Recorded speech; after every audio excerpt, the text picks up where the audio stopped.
Scott, we got news to discuss. So let's start with this trade right here. 12-team Superflex PPR start 10 with a 1.5 tight end premium. Are you going Sam Howell in a 24-second, let's call it mid, or Justin Fields? Go ahead, man. Man, yeah, this is one of those deals where I was never in on Sam Howell, but he's QB 10 on the season.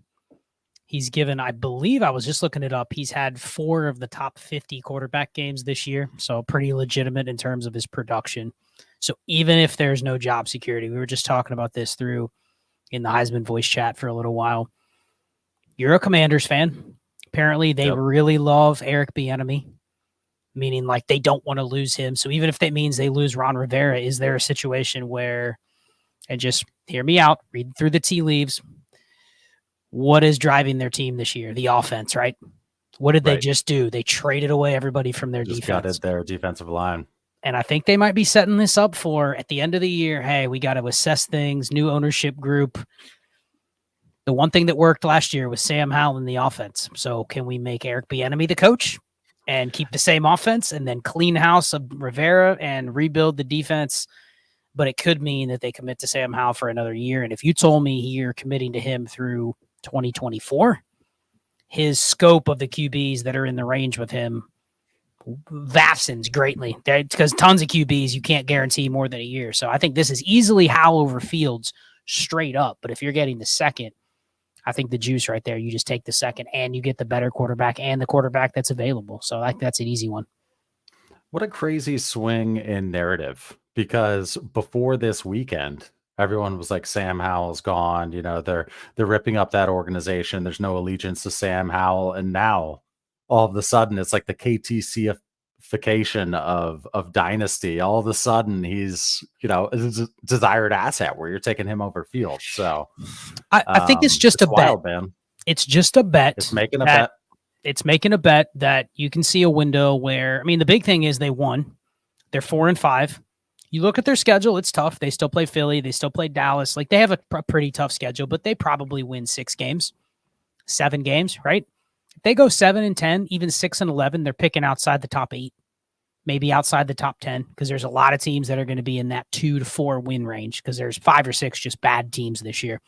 Right. So it's just a bet that you go, I can buy one more year out of Sam Howell. And if you buy one more year out of Sam Howell in an Eric Bieniemy offense, which again, that's part of the bet, is that they don't, because I don't think they want to clean house, but then part of the house cleaning means they lose Bieniemy. You know what I mean? Like, it's going to be a real tricky thing to go, I got to fire Ron Rivera, but we don't want to fire his offensive coordinator. But then if you go to Bieniemy, he's moving up. He's tearing up. Bieniemy is tearing up. But that's the thing. Don't you agree that you don't fire Rivera, ask Bieniemy to stay, but then not offer him the head coach job when that's all he's been wanting for years?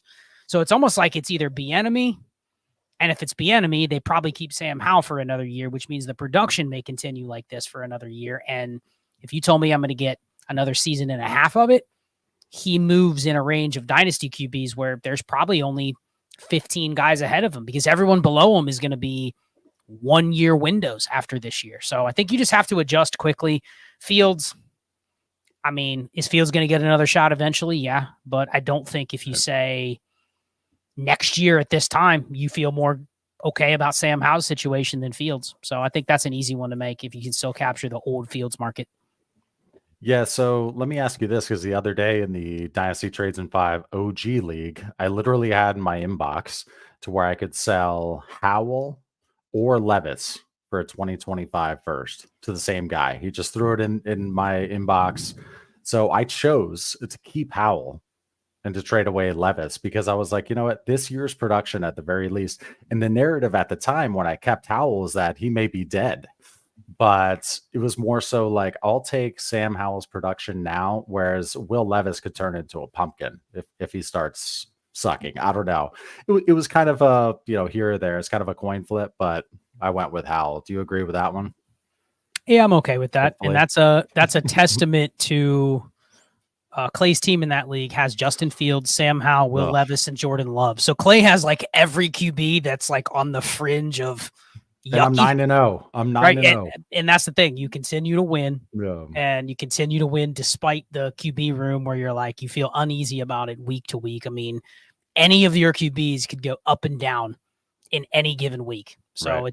it's kind of just a testament to that. You made the right move, I think, though, by selling one of those four and just cashing out for a first. The worst thing you can do is hold all four and go, man, I need more than a first, because it's a 14 teamer where QBs are hard to get.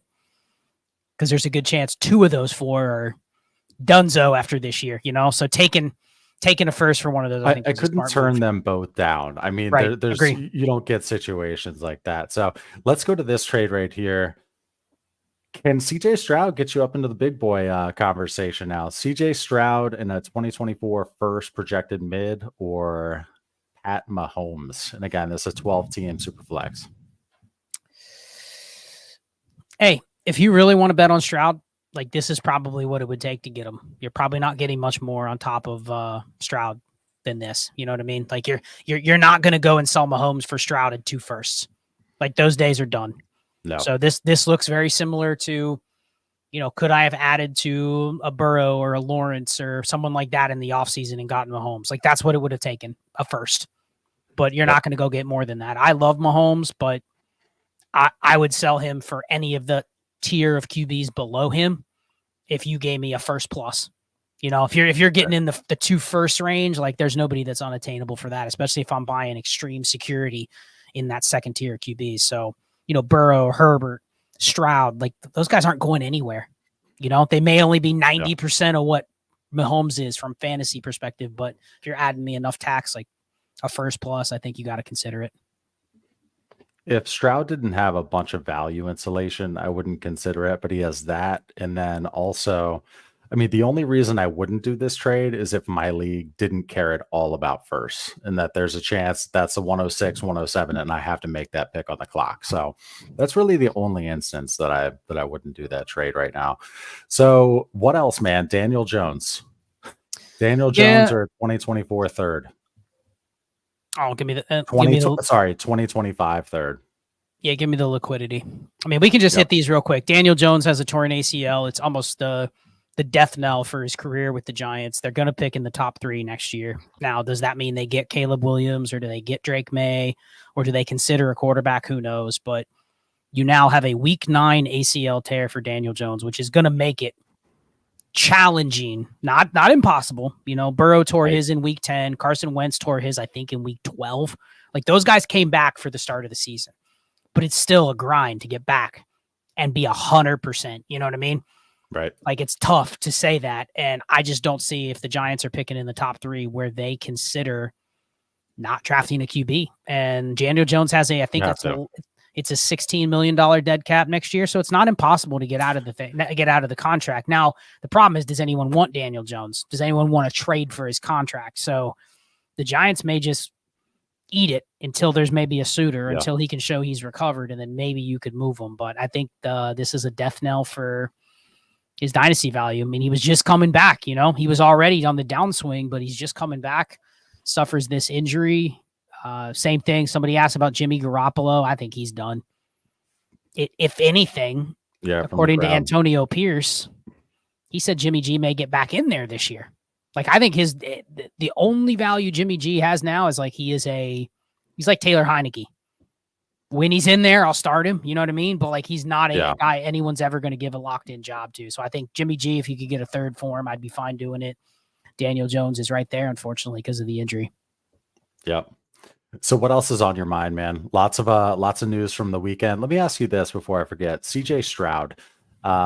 Let's look at going the other way.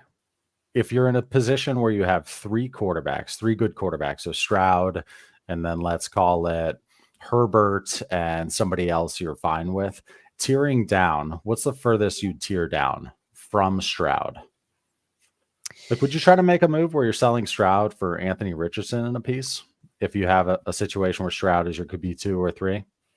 I'd be fine. I'd be fine doing that. Go to Richardson, go to Lawrence. I mean, you really get cute if you start going down to Dak or Watson. That's like a tier below, clearly, maybe 2 tiers below. You'd need a first. Well, but I would at least explore it. The same as in the offseason. If you were willing to move, Burrow when he was QB4. He's probably more like QB5, 6, 7, 8. Like if he's at QB4, I'm probably okay taking the guys below him if I'm able to get some juice. I think the same is true with Stroud.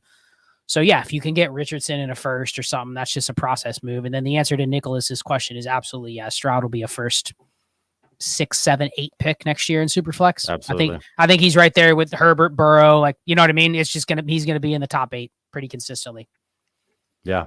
I mean, he's very liquid right now. That's for sure. I've got one league where I've got Mahomes, Josh Allen, CJ Stroud, and Bryce Young. But it's one of those leagues where a situation you hoard elite QBs, but your league makes you keep them. They're not liquid. This guy tried to sell me.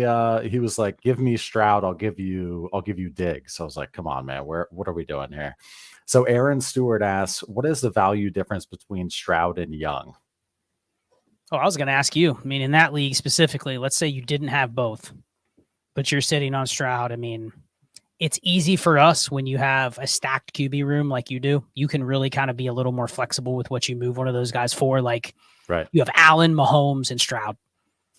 You'd be willing to trade one of those guys probably for a non-QB offer if it's like you're getting Justin Jefferson in a first or something. You know what I mean? Like, it's got to be a very specific deal. Though. Right. But point is, you don't care in that circumstance that you need to tier down. Because a lot of times, if you said you're tiering off of Josh Allen, you don't want to tier down more than one tier either. You don't want to go from Josh Allen to Russell Wilson. No. So in that case, you can afford to trade one of those guys for the Godfather non-QB deal. But let's say that's not your case. Okay. Stroud is your QB2. You're lucky that you hit on him, and now you're reaping the rewards. In that case, what would it take if the Bryce Young manager came to you and said, "Clay, I want to give you Bryce for Stroud," and you're using Stroud like he's your QB2, like you're building around, you got him and Herbert, you're set, you feel real good for the next 3 years. You don't even have to touch anything in your QB room. Someone has to pay you on top of Bryce, not just the extra value, the difference between what they've shown so far in the production. They have to also, and this is underrated in Dynasty, that person has to pay you to now get into the uncomfortable zone, right? Now you're feeling queasy about your Bryce Young as QB2 going forward. So what is the price? There's a tax in there. I think it has to start pretty solidly. It has to be like, if I'm a Stroud owner, I'm not selling Stroud for Bryce Young and Chris Olave. I think it would have to be Bryce Young. I'd want to ding the other manager. Bryce Young, CD Lamb, and I give back Stroud and a third. Something like that. It's going to have to be a nice piece, unless it's a top 5 pick that I can get my hands on, top 4 pick, and then I would look more towards the first. But I'd lean getting a player as opposed to a pick if I'm making that move. If it's the 103 in Bryce Young, do you do it? Guaranteed Marvin Harrison or Drake May. And Stroud is my QB2. What's my record? I won this past week. I mean, I guess you think you can let's assume you can go and get by with like a Dobbs or someone the rest of the year. Okay. Because the problem is Bryce probably doesn't help you much the rest. I'd almost rather have Dobbs the rest of the year for fantasy. You know what I mean? Sure. So I think you probably have to go patchwork and find a third QB on top of Bryce, but they're willing to offer you the 103. So now you may say, man, I don't want to deal Stroud because he's kind of already quote unquote hit, but you're pretty sure both Harrison and Drake May are going to enter the year in that range. You know what I mean? It's just you're taking the risk on the rookie. So let's call it 103 and Bryce Young for Stroud. I might do it just because the 103, especially in our tight end premium leagues, because that brings Bowers into the mix. We wouldn't pick Bowers there, but somebody, maybe Bowers, pro, if it's a 2.0 tight end premium, it's just a nice pick. I mean, you can get Marvin Harrison if it's some juice QB scoring. So graphic 13 says Stroud is 324 first minimum today. I mean, I agree. There has to be 3 first worth of value at least. Oh, this is I'll just say this though. I mean, 324 firsts are not all created equal, right? If you're telling me it's would you trade Stroud right now for the 102 and the 103? Yes. And would you trade Stroud for the 107, the 109, and the 112? No, you said it. I mean, there has to be the first has to be top 3. It would have to be 103 at the latest, right? It almost And feels like you then need one of those picks to be in the 106 top 3 or and 4, 8. Oh, guaranteed. for Yeah. sure. For Yeah. sure. This one right here is good here. Gavadon. I'm not even going to try. Thank you for the question. Amon Ra and a late 24 first or Stroud. 12 team half PPR Superflex start 11. Oof. I mean, if Stroud is, if I've got another solid QB2, QB1 and QB2, and Stroud is my, QB2, QB3, I could see it. Like in that league that I was talking about, it's a start 9, not a start 11. So it makes the Amon-Ra side even more valuable. I would probably do this. I don't know. I would be fine giving up the late first and a receiver like Amon-Ra. It's going to sting a little bit.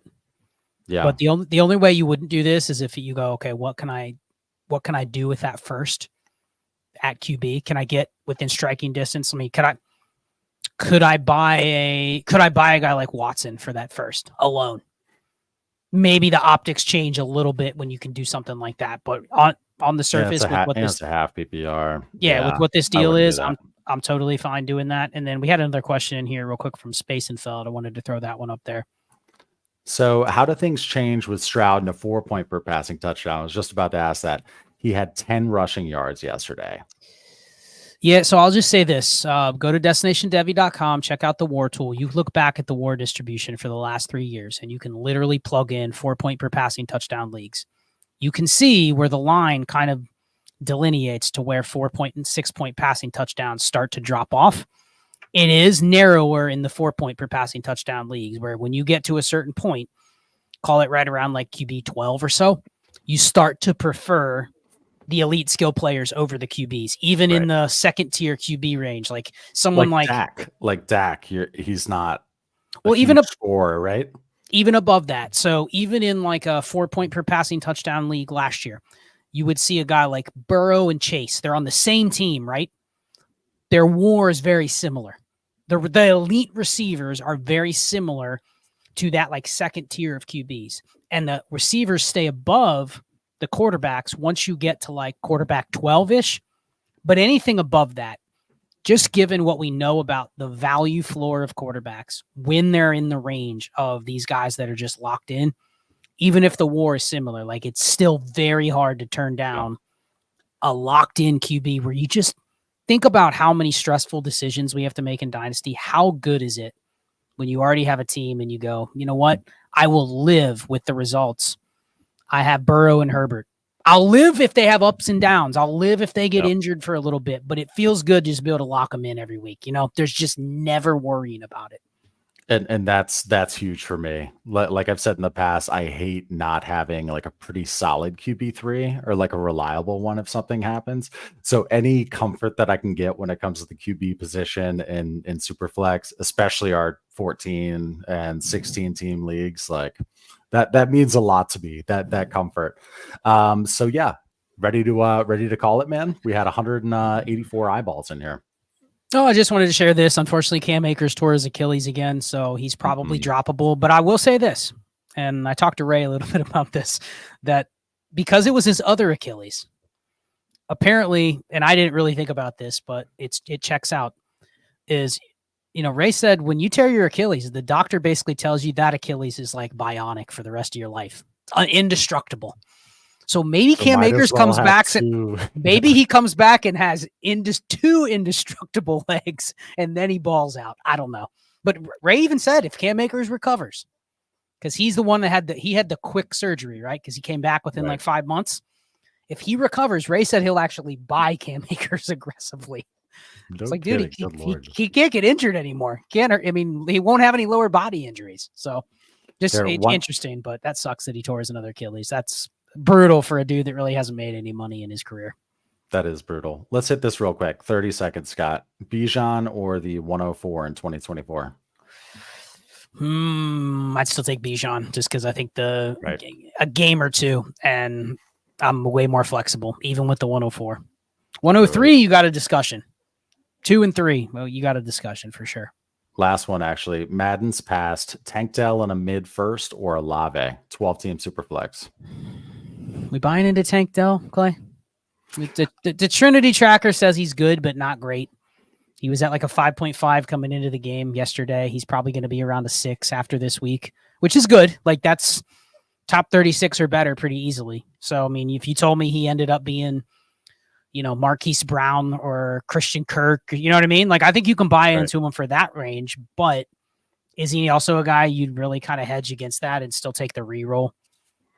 If you could, I mean, is Olave good enough to where you're willing to just hold out on Olave and not take the free first? I think that's interesting. If it's a start 9, we didn't get the number of starters. If it's start 9, I lean Olave. If it's even 10, 11, 12, I might go Tank Dell. If I told you he's Hollywood Brown, would you do that trade? I would do that trade. Yep. As he's got a cool name that gives him like a third's worth of value insulation. And Stroud, he's tied to Stroud. So that gives you a little bit of value insulation at all times. So good stuff, man. Let's bounce. This was fun. Thank you to the 203 people in here with us. Badass, especially on a Monday afternoon. Love it. All right, we'll catch up with you soon. I'm gonna end this stream. Thanks.